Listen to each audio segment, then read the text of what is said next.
জুলাই গণঅভ্যুত্থান নতুন বাংলাদেশ বিনির্মাণ প্রতিপাদ্যকে ধারণ করে সোহরাওয়ার্দী উদ্যান ও বাংলা একাডেমি প্রাঙ্গণে চলছে অমর ২১ গ্রন্থমেলার স্টল নির্মাণের প্রস্তুতি। ১ ফেব্রুয়ারি এ মেলার উদ্বোধন করবেন অন্তর্বর্তী সরকারের প্রধান উপদেষ্টা ডক্টর মোহাম্মদ ইউনূস। এবারের মেলায় আইনশৃঙ্খলার কোনো হুমকি নেই বলে জানিয়েছেন মেলা পরিচালনা কমিটির সদস্য সচিব ডক্টর সরকার আমিন। বিস্তারিত বিল্লাল হোসেনের রিপোর্টে। ২৫০টিরও বেশি ডিজাইন অপশন নিয়ে ওয়ালটন স্মার্ট ফ্রিজ, বোঝে আপনার প্রয়োজন। হাতুড়ি পেরেকের ছন্দে নিরলসভাবে কাজ করছেন শ্রমিকরা। সোহরাওয়ার্দী উদ্যানে অমর ২১ গ্রন্থমেলাকে কেন্দ্র করে শ্রমিকদের কর্মযোগ্য বলে দেয় দরজায় কড়া নাড়ছে গ্রন্থমেলা। স্টল নির্মাণের পাশাপাশি চলছে বিদ্যুৎ সংযোগ, সিসিটিভি ক্যামেরা স্থাপন সহ অন্যান্য আনুষঙ্গিক কাজ। র্যাগের কাজ আছে, 10টা না 12টার মতো করছি, আরো 8টা ধরা আছে।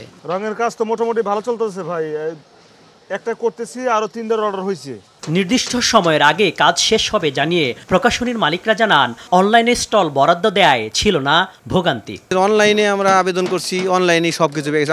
আমার এ পর্যন্ত বাংলা একাডেমিতে হাজিরাও দিতে হয় নাই। প্যাভিলিয়নের কাজ চলছে, আশা করছি বাকি যে 4 দিন আছে আমরা শেষ করে ফেলব। গত 8-10 বছরে ইসলামিক প্রতিষ্ঠানগুলো বইমেলাতে স্টল পেত না, এই বছর অনেক ইসলামিক প্রতিষ্ঠান স্টল পেয়েছে। এবারের বই মেলায় নতুন নতুন প্রতিষ্ঠান যুক্ত হয়েছে জানিয়ে মেলা পরিচালনা কমিটির সদস্য সচিব বলেন, নির্দিষ্ট সময়ের আগে প্রস্তুত হবে মেলা প্রাঙ্গণ।